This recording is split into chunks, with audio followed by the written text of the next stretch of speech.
हम खास तौर पे भारत जोड़ो यात्रा को लेकर के सरकार का और भाजपा का क्या रवैया रहा है उस पर बात करेंगे।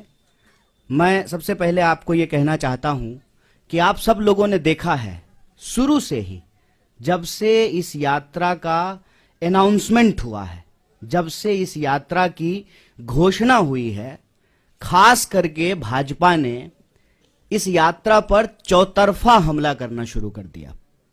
इसके अलग अलग बिंदु हैं। सबसे पहला हमला यह बोल करके किया गया कि भारत तो जुड़ा हुआ है, क्या जोड़ने के लिए निकले हैं। भारत जो है दुनिया की सबसे बड़ी अर्थव्यवस्था बन चुका है। मोदी जी के नेतृत्व में हम लोग जो है दोबारा विश्व गुरु बन चुके हैं। भारत लगातार जो है विकास कर रहा है। तो ऐसी कौन सी जरूरत आन पड़ी है कि आपको भारत जोड़ने की जरूरत है। आप लोगों ने यह सवाल कहीं ना कहीं सुना होगा, देखा होगा, आपके व्हाट्सएप पे आया होगा, आपने जो है अपने टीवी चैनल पे जो है बीजेपी जब बोलती है इसको तो इसको चलाया होगा। और चर्चाओं में भी भाजपा के लोग बार बार ये बोलना शुरू किए कि भारत तो जुड़ा हुआ है, तो क्या जोड़ने के लिए निकले हैं, इसकी जरूरत क्या है। तो मैं एक काउंटर सवाल आज उनका जो ये हमला था उसका करना चाहता हूं कि भारत जब जुड़ा हुआ है और भारत जोड़ो यात्रा की कोई प्रासंगिकता ही नहीं है आपके नजर में, तो आप इसकी चर्चा क्यों कर रहे हैं। हेल्थ मिनिस्टर इतना इंपॉर्टेंट पोस्ट होता है, उनको क्या जरूरत है इंक बर्बाद करने की, पेपर बर्बाद करने की, भारत जोड़ो यात्रा को लेकर के लेटर लिखने की। जिसकी जरूरत ही नहीं है उनके नजर में, उसकी चर्चा वो क्यों कर रहे हैं। पहला प्रश्न उनसे पूछा जाना चाहिए। हम ये समझते हैं कि देश जुड़ा हुआ है जमीनी तौर पर, भौगोलिक तौर पर, देश जुड़ा रहे भावनात्मक तौर पर भी, क्योंकि देश हमेशा देश के लोगों से बनता है। लोगों को हटा करके कोई देश नहीं होता है। देश के लिए लोग भी जरूरी होते हैं, जमीन भी जरूरी होती है, और देश की संप्रभुता, उसकी आजादी भी जरूरी होती है। हमारे पास संप्रभुता है और उसी संप्रभुता के आधार पर जो है हम अपनी सीमाओं को लेकर के, सुरक्षा को लेकर के सरकार से सवाल पूछते हैं कि हमारी संप्रभुता अक्षुण्ण रहे। देश हमारा जमीन से जुड़ा हुआ है, लेकिन देश के लोग भी जुड़े रहे ना।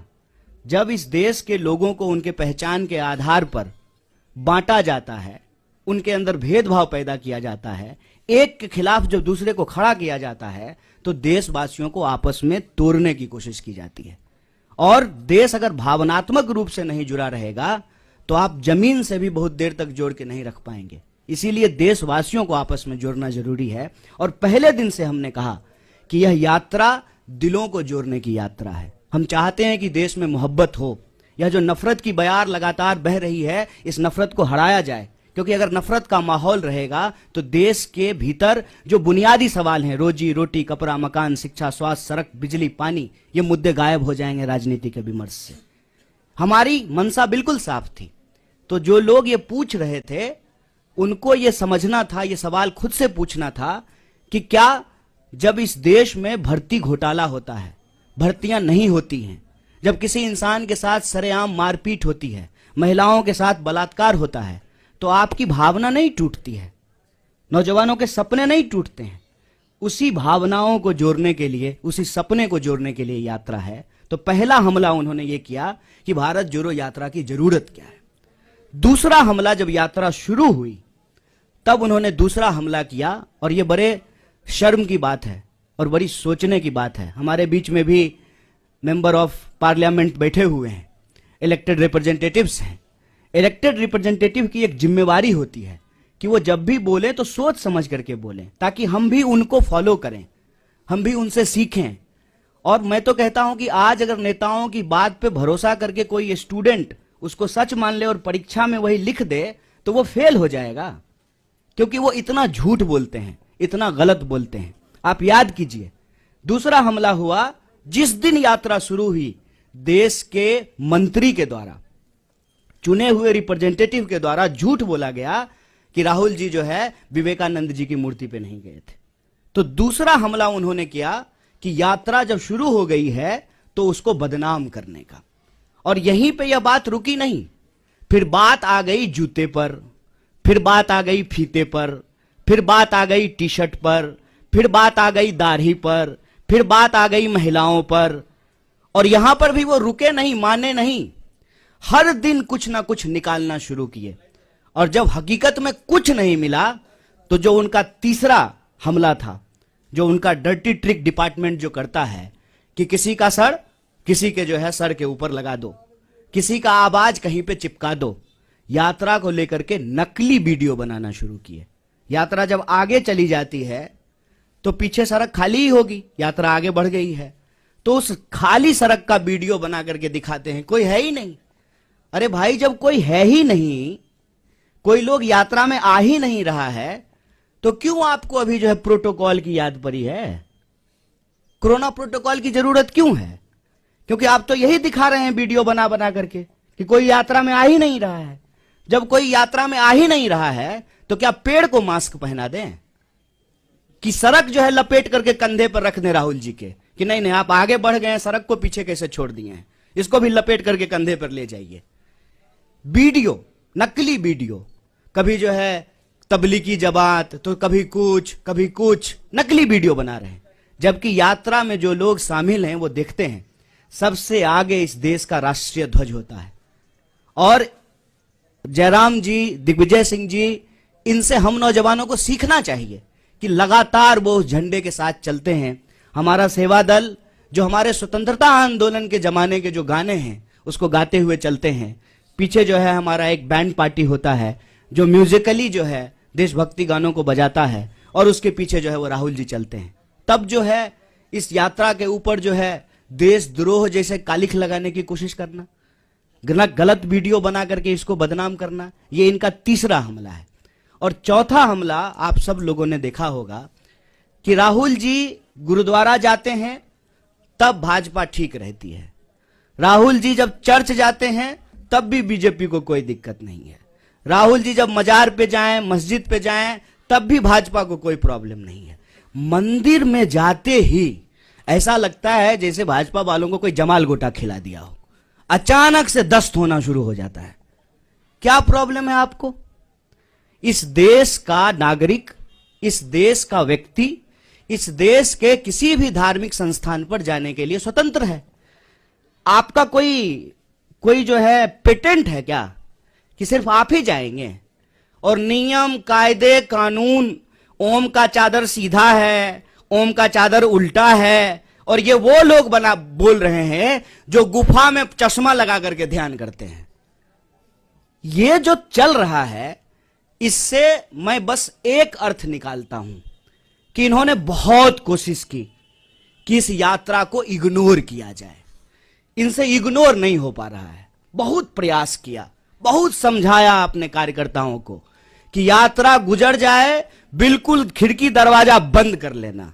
इंसान की अपनी भी इच्छा होती है, इंसान की अपनी भी बुद्धि होती है। लोग खिड़की दरवाजा बंद कर लिए लेकिन छत पे चले गए भाजपा ऑफिस के और वहां से जो है यात्रा को हेलो हाय करना शुरू कर दिया।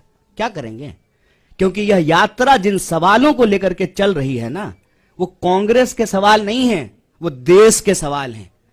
ये यात्रा इसलिए है कि इस देश में दिहाड़ी मजदूर आत्महत्या कर रहे हैं, रिपोर्ट उठा करके देख लीजिए।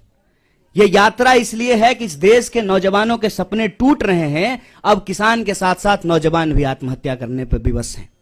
आप व्यापारियों, छोटे व्यापारियों की हालत जाकर के देखिए कि किस तरीके से उनके उद्योग धंधे, उनका कारोबार जो है वो समाप्त किया जा रहा है। आप महिलाएं जब इसमें शामिल होती हैं तो उनका एक ही सवाल है कि हम सुरक्षा चाहते हैं। जिस तरीके से आज महिलाओं के ऊपर अत्याचार बढ़े हैं वो उससे सुरक्षा चाहते हैं। अपने अपने मुद्दों को लेकर के जवान, किसान, नौजवान, महिलाएं, मजदूर, व्यापारी, प्रोफेशनल्स, मीडिया के लोग, पुराने प्रोफेसर्स, फिल्म से जुड़े हुए लोग, तमाम तरह के लोग इस यात्रा में शामिल हो रहे हैं। और जो दल की सीमा है, उस दल की सीमा से परे जाकर के यह यात्रा देश की यात्रा बन चुकी है। इसीलिए इनका जो क्लेम था ना कि सबसे बड़े देश के लिए, देश हित में सोचने वाले ये हैं, तो ये एक्सपोज होना शुरू हो गए हैं और इससे इनको घबराहट है। इनको मालूम है कि कांग्रेस पार्टी इस देश की सबसे बड़ी विपक्षी पार्टी है। इस पार्टी ने इस देश को आजादी दिलाई है और आजादी के ऊपर जो आंच आई है उसको लेकर के डट करके कांग्रेस सड़कों पे उतर गई है, खड़ी हो गई है, तो अब इनको चिंता सताने लगी है। इसीलिए अब नया बहाना आया है। कोई समझाए इन प्रचंड मूर्खों को, कोरोना बहाना नहीं, बीमारी है।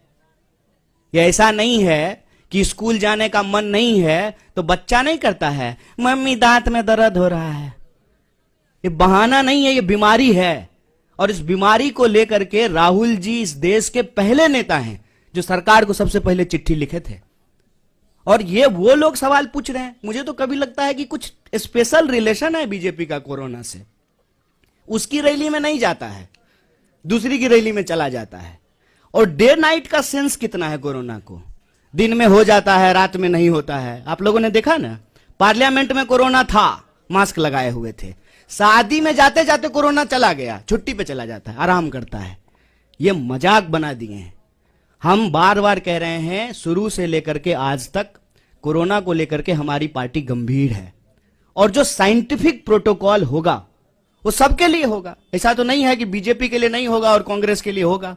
ऐसा तो नहीं है कि दूसरे आयोजन होंगे, ये आयोजन नहीं होगा, वो सबके लिए होगा। तो उस पे जो है हम उसको फॉलो करेंगे, जैसे पहले फॉलो किया था। और सरकार को भी बताएंगे जहां सरकार गलती करेगी। और जनता के सवाल को लेकर के जो ये यात्रा है, रोजी रोटी, कपड़ा, मकान, शिक्षा, स्वास्थ्य, सड़क, बिजली, पानी के जो सवाल हैं, ये यात्रा भी चलेगी। इनको जितना दम लगाना है लगा लें। ये इग्नोर करके देख लिए, बदनाम करके देख लिए, मंदिर क्यों जाते हैं, मस्जिद क्यों जाते हैं, टी शर्ट कौन सा पहन लिया है, ओम का चादर सीधा है कि उल्टा है, इन्होंने सब कुछ कर लिया। लेकिन यात्रा देखते देखते, हेलीकॉप्टर से नहीं, ट्रेन से भी नहीं, पैदल चल करके, पांव से यात्रा कन्याकुमारी से दिल्ली पहुंच गई। और दिल्ली जब पहुंच गई है ना, तो दिल्ली की तख्त जो है इनको हिलती हुई नजर आ रही है। तो एक बार और रिमाइंड करा देते हैं उनको, जो पहले भी कहते थे, इस यात्रा का उद्देश्य इलेक्शन नहीं, इमोशन है। आप इमोशन साफ रखिए। इस यात्रा से आपको कोई थ्रेट नहीं होगा, क्योंकि हम इस यात्रा के माध्यम से भीड़ नहीं जुटाना चाहते हैं। हम चाहते हैं कि इस देश के नागरिक अपने सवालों को लेकर के, नागरिक, भीड़ नहीं, अपने सवालों को लेकर के इस यात्रा में शामिल हो। और यह यात्रा जिस तरह से कन्याकुमारी से चली है, यह यात्रा कश्मीर तक जाएगी, यही हम लोगों को उम्मीद है। और आप लोग सब अपने तरीके से इस यात्रा में शामिल हो रहे हैं, जुड़ रहे हैं। एक बार फिर से आपको बहुत बहुत धन्यवाद।